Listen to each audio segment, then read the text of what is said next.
बच्चों आज मैं आया हूँ देहरादून में आया हूँ मैं डीबीएस ग्लोबल यूनिवर्सिटी में। आज जानते हैं ये ग्लोबल क्यों है। तो आपको डीबीएस में आके कैसा लगा भाई?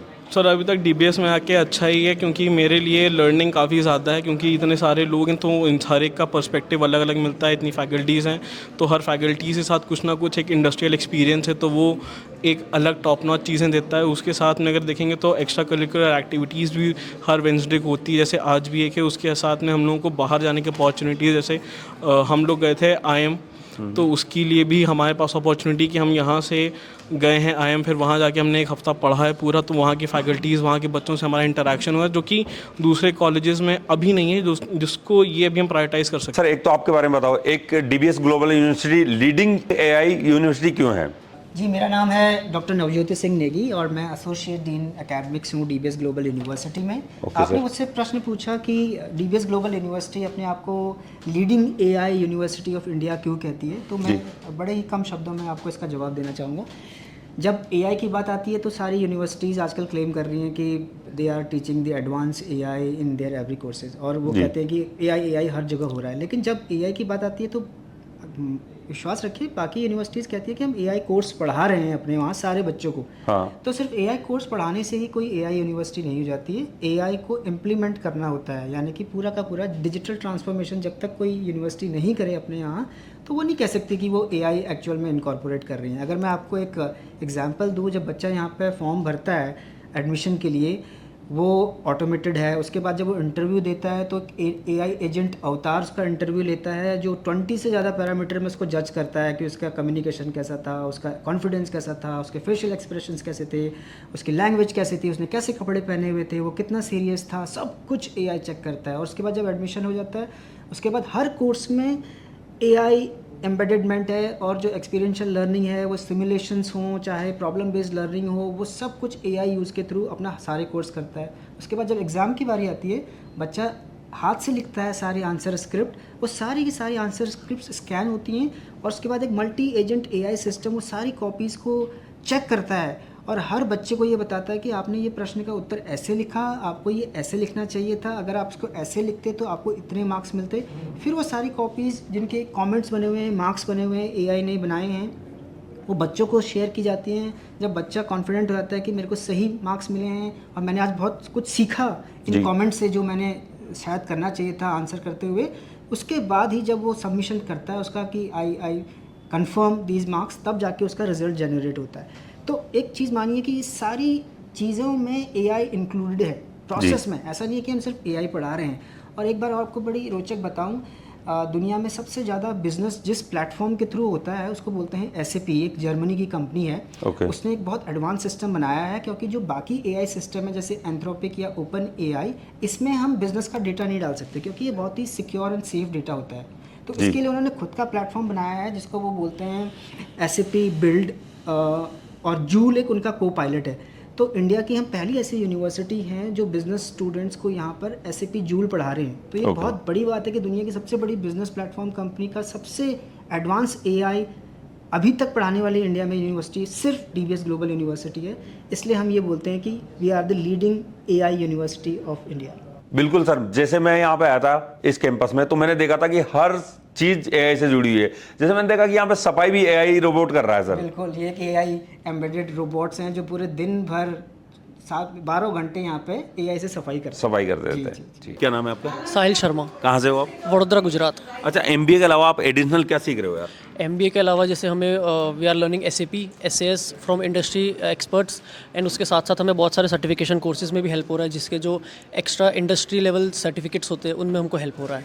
इंडस्ट्री लेवल की हमको ट्रेनिंग मिल रही है, जो एक्सपर्ट्स इंडस्ट्री से आके हमको ट्रेन करते हैं। अच्छा, जैसे कौन आते हैं, किसी एक नाम बताओगे आप? जैसे हमारे फैकल्टी है, बहुत पुराने फैकल्टी, मुकेश श्रीवास्तव सर है, वो SAP इंडस्ट्री से आते हैं और वो हमें बहुत बेटर ट्रेनिंग दे रहे हैं SAP के लिए। तो हमारे साथ है doctor Shweta Nawani ma'am, DBS में एग्रीकल्चर के हेड है। तो मैम हमारे यहाँ पे कोटा में ना बायो वाले बहुत बच्चे होते हैं जो नीट करते हैं। अब हर बच्चे का तो नीट होता नहीं है, डॉक्टर तो हर बच्चा बनता नहीं है, तो उन बच्चों के लिए कोई स्कोप है आपके यहाँ पे? बिल्कुल सर, इसमें तो बेसिकली हमारे जैसे कॉलेज है तो एग्रीकल्चर और फॉरेस्ट्री दोनों सब्जेक्ट ऐसे हैं कि जो बायोलॉजी वाले बच्चे के लिए एक एक्सटेंशन है और आगे आने वाले फील्ड में भी उसका बहुत बड़ा रोल है। आज की डेट में हम हर जगह सस्टेनेबिलिटी की बात कर रहे हैं, जैसे कि आपने सुना होगा इवन कृषि के मामले में भी तो सस्टेनेबिलिटी यही होता है कि कैसे हम जो भी हमारे पास संसाधन है उनको कैसे संरक्षित करें। तो इसके लिए हमें ऐसे नौजवान चाहिए जो कि पढ़े लिखे हों और इसी पर्टिकुलर फील्ड से पढ़े लिखे हों। दूसरी तरफ हमारे जंगल हैं जो आजकल जिनके ऊपर बड़ा खतरा है, जिस तरह से संसाधनों का प्रयोग हो रहा है, काफ़ी सारे जंगल कट रहे हैं, तो वो वाली चीज़ों को भी आगे बढ़ाने के लिए फिर बीएससी फॉरेस्ट्री एक ऐसा फील्ड है जो कि पढ़ाया जाता है। तो एनीवेज बायोलॉजी जब बच्चे ने ली है ना, तो वो इसी से आगे जुड़े हुए ही फील्ड्स में उसको भी मन लगेगा क्योंकि यही वो करना चाहता है। तो अगर आप इंसान के डॉक्टर नहीं बने तो क्या हुआ, आप पेड़ पौधे के डॉक्टर बन जाइए। सही बात है। तो वो एक यहाँ पे एक अच्छा ऑप्शन है। इनफैक्ट जो बच्चे बीएससी एग्रीकल्चर या फॉरेस्ट्री कहीं और से भी पढ़ रहे हैं तो वो भी हमारे यहाँ से आकर के एमबीए में एक एग्री बिजनेस स्पेशलाइजेशन होता है। एग्री बिजनेस स्पेशलाइजेशन में क्या है कि एग्री और फॉरेस्ट्री रिलेटेड जो चीजें हैं उनके मैनेजमेंट के लिए, जैसे फूड प्रोडक्ट्स हैं, फूड कंपनीज हैं, तो उनको अपने सामान खरीदने के लिए जो प्रोक्योरमेंट कहा जाता है सोर्सिंग में, उसमें लोग चाहिए होते हैं, सप्लाई चेन में चाहिए होते हैं। फिर जो आपने देखे होंगे कोल्ड स्टोरेज है, तो कोल्ड स्टोरेज का तापमान कैसा रखना है, क्या रखना है, ये डिपेंड करता है कैसा प्रोडक्ट रख रहे हो। तो ये सब जो नॉलेज है मैनेजमेंट रिलेटेड जो चीज़ें हैं, तो हमारा जो कॉलेज है देश के कुछ गिने चुने कॉलेजेस में से है जहाँ पे एग्री बिजनेस एमबीए स्पेशलाइजेशन दिया जाता है। तो वो वाला एरिया भी मैं ही हेड करती हूँ। तो मैं इनफैक्ट मैं थोड़ा सा अपने बारे में भी बता देती हूँ कि मैं मेरा नाम जैसे आपने बताया डॉक्टर श्वेता नवानी। मैं जो ग्रेजुएट हूँ पंतनगर विश्वविद्यालय से, गोविंद वल्लभ पंत कृषि विद्यालय, जो कि इंडिया का क्या एशिया का पहला एग्रीकल्चर यूनिवर्सिटी था, 1960 में इस्टेब्लिश हुआ था। तो आज भी देखा जाए तो बहुत नाम है उस कॉलेज का। तो वहाँ से पढ़ने के बाद मैंने एमबीए किया एग्री बिजनेस मैनेजमेंट में, मैनेज हैदराबाद, जो कि भारत सरकार का ही एक कॉलेज है। तो वो भी एक ऐसा कॉलेज है जो कि जिसने सबसे पहले इस तरह का प्रबंधन स्टार्ट किया था। वहाँ से मैंने नौकरी की, वहीं से मुझे कैंपस प्लेसमेंट मिला था ब्रिटानिया इंडस्ट्रीज़ में। तो ब्रिटानिया में मैंने लगभग 4 साल काम किया। वहाँ मैं उन लोगों के लिए चीनी खरीदती थी, 700 करोड़ जैसा मेरा प्रोफाइल था। उसके बाद चीनी खरीदने के बाद फिर मुझे लगा कि पढ़ाई एक ऐसी चीज़ है जो मुझे अच्छी लग रही है। फिर 1 साल में IIM लखनऊ रही। IIM लखनऊ में ये देखने के लिए कि मुझे ये चीज़ अच्छी लगती है कि नहीं। फिर मेरी जो PhD है, PhD भी मेरी इरमा से है। इरमा है इंस्टीट्यूट ऑफ रूरल मैनेजमेंट, वो भी देश का पहला रूरल मैनेजमेंट कॉलेज है 1979 का। सो मैंने लगभग सारे ही बेस्ट कॉलेजेस से पढ़ाई करके तो सब देखने के बाद मुझे लगा कि देहरादून एक ऐसी जगह है जहाँ पे हम ये चीज़ ऑफर कर सकते हैं।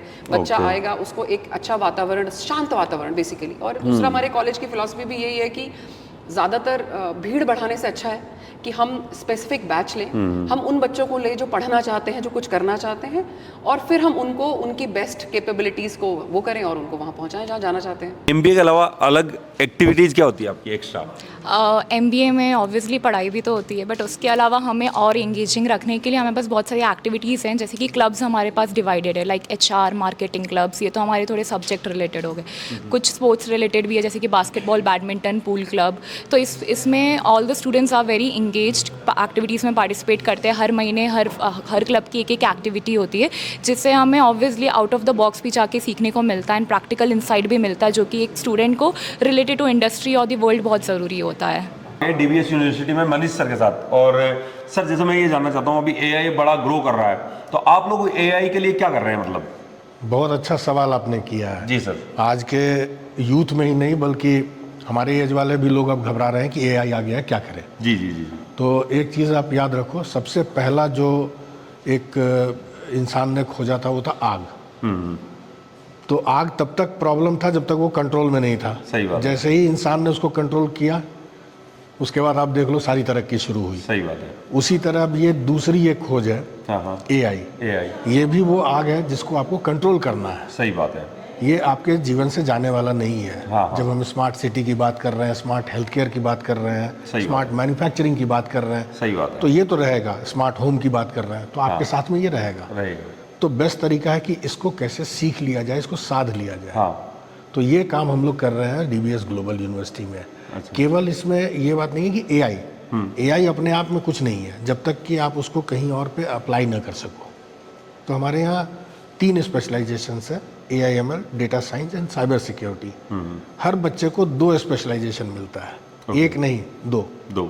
लिमिटेशन नहीं है, ज़्यादा खुला हुआ है बल्कि कि आप जैसे के पास ऑप्शन है। 2 कैसे? हाँ, तो फर्स्ट ईयर में आप जब एडमिशन लेते हो तो उस समय हमारे इन 3 स्पेशलाइजेशन में कोई एक आप स्पेशलाइजेशन पहले चुनो। सपोज आपको साइबर सिक्योरिटी में मन लगता है, ठीक है, मैं इसलिए साइबर सिक्योरिटी जानबूझ के बोल रहा हूँ क्योंकि ज़्यादातर बच्चे एआई की तरफ ऐसे ही चले जाते हैं बिना जाने कि वो है क्या।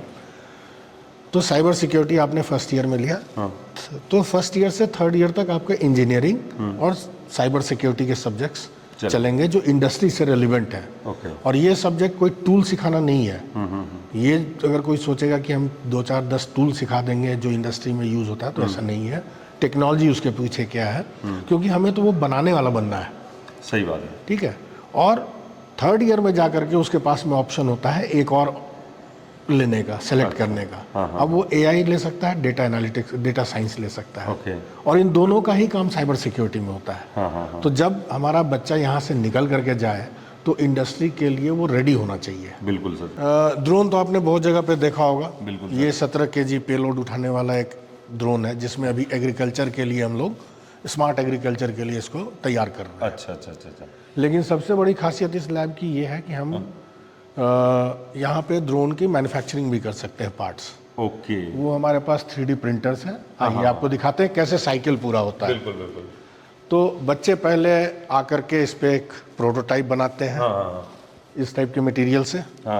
फिर जब ये काम करने लगता है, अब जैसे इसी ड्रोन पे अगर एक कैमरा फिट करना है तो उसके लिए एक अटैचमेंट बना करके और इसमें कैमरा लगाया, या एक नए ड्रोन का एक कोई पार्ट बनाना है तो वो भी लगा सकते हैं। सही बात है। तो वो पहले एक प्रोटोटाइप डेवलप करके और उसको पहले यहाँ पे टेस्ट बेंच पे टेस्ट करते हैं।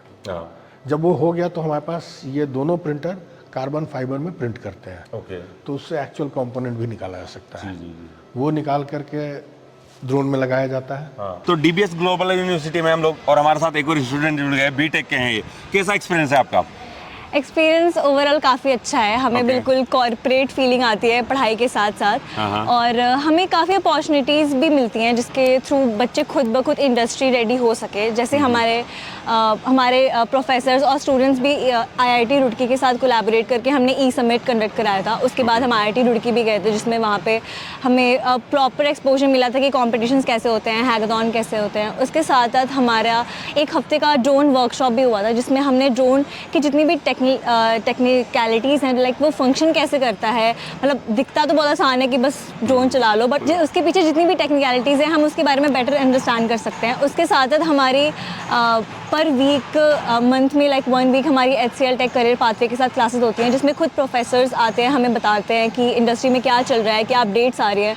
तो आई फील कि ओवरऑल एक्सपीरियंस काफ़ी अच्छा है। बस अच्छा, कैंपस के बारे में क्या बोलना चाहोगे? कैंपस तो काफ़ी अच्छा है, पहाड़ों के बीच में रह रहे हैं हम और काफ़ी ग्रीनरी है हमारे कैंपस में। डीबीएस में बॉयज हॉस्टल में रूम कैसे होते हैं मैं आपको दिखाता हूँ। बिल्कुल क्लीन और बढ़िया रूम होते हैं। देखो भाई, इस तरह का रूम है, बहुत क्लीन है, बहुत साफ सुथरे हैं।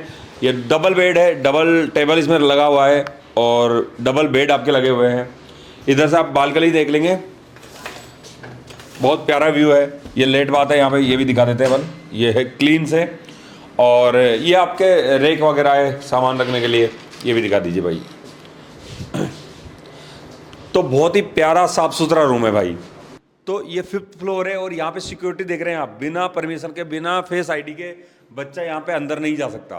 तो इतना जबरदस्त सिस्टम है यहाँ पे। तो भाई साहब, डीबीएस के बॉयज हॉस्टल में बढ़िया प्यारा सा जिम भी है और ट्रेडमिल मशीन भी आप देख पा रहे हो यहाँ पे, और पूरे इंस्ट्रूमेंट है जिससे आप जिम कर सकते हो बहुत प्यारे से।